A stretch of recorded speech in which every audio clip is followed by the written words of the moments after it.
wonder if this is a good idea.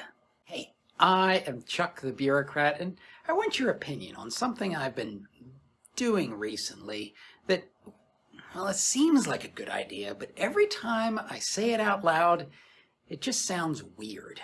This all originates from Francis Fukuyama's book, The Origins of Political Power.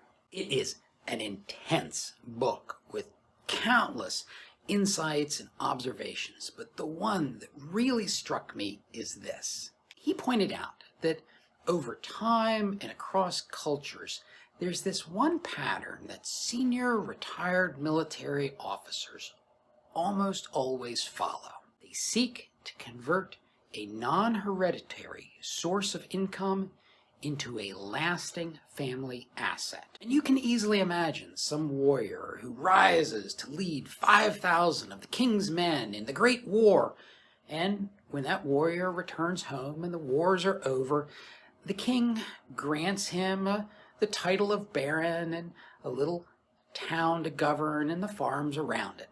Our aging warrior goes about the business of collecting the king's taxes, and he keeps a little for himself, and he lives a comfortable life. But when our warrior turned baron finally passes away, the king, or more likely the king's son, well, he takes that baronry away because he has other people who he wants to reward for their service. And so the family of our hero, once he's gone, well, they have to make their way on their own. That's probably all right for most of the king's retired warriors, but some of them start scheming about how they can pass the title and the rights of the baronry on to their descendants. Now, in the long story, usually over hundreds of years, this manifests itself as changing the laws of the land and the cultural norms. That kind of activity is well beyond what I've been up to, which I'm going to explain in a second. Because if you think that I'm just talking about olden day China or India or France, think again. In the last 50 years, the U.S.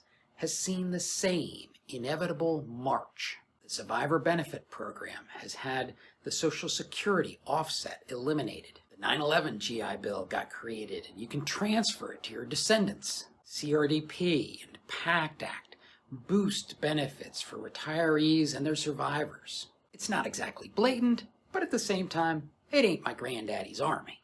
Anyways, back to me and my puzzle to figure out how to convert my retirement benefits into a lasting legacy for my family. I'm trying a basic approach, which, like I said at the beginning, feels right, but sounds weird. See, you got two major sets of decisions. That's your retirement planning and your estate planning.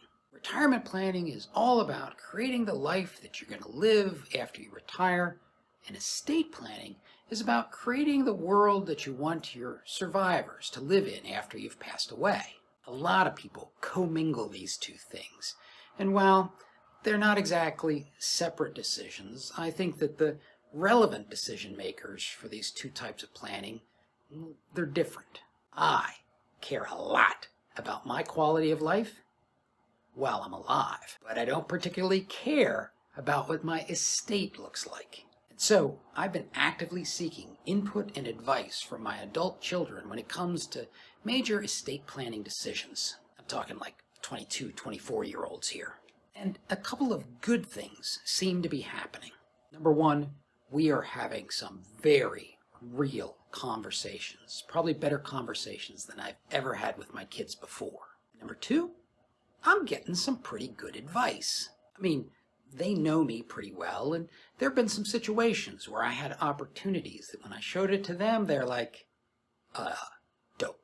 And I've been dragging my feet about providing this whole retirement counseling thing, but in talking with them, they're like, listen, I'll give you to Friday, but you got to get moving on it. Number three, we are starting to fill in some gaps. I started talking about fixed income annuities and the time value of money, and they're like, hold up, what are you talking about? And that exchange of information, well, turns out it goes both ways. But the thing is, I'm a pragmatist. I believe that Murphy's Law is always in effect, and he is always lurking around out there, trying to figure out some way to spoil the plan. So my question to you is, what am I missing? Where's the risk that I don't see? How can this backfire on me? I'm sure that somebody, somewhere out there, has a warning that can help me make my plans that much stronger.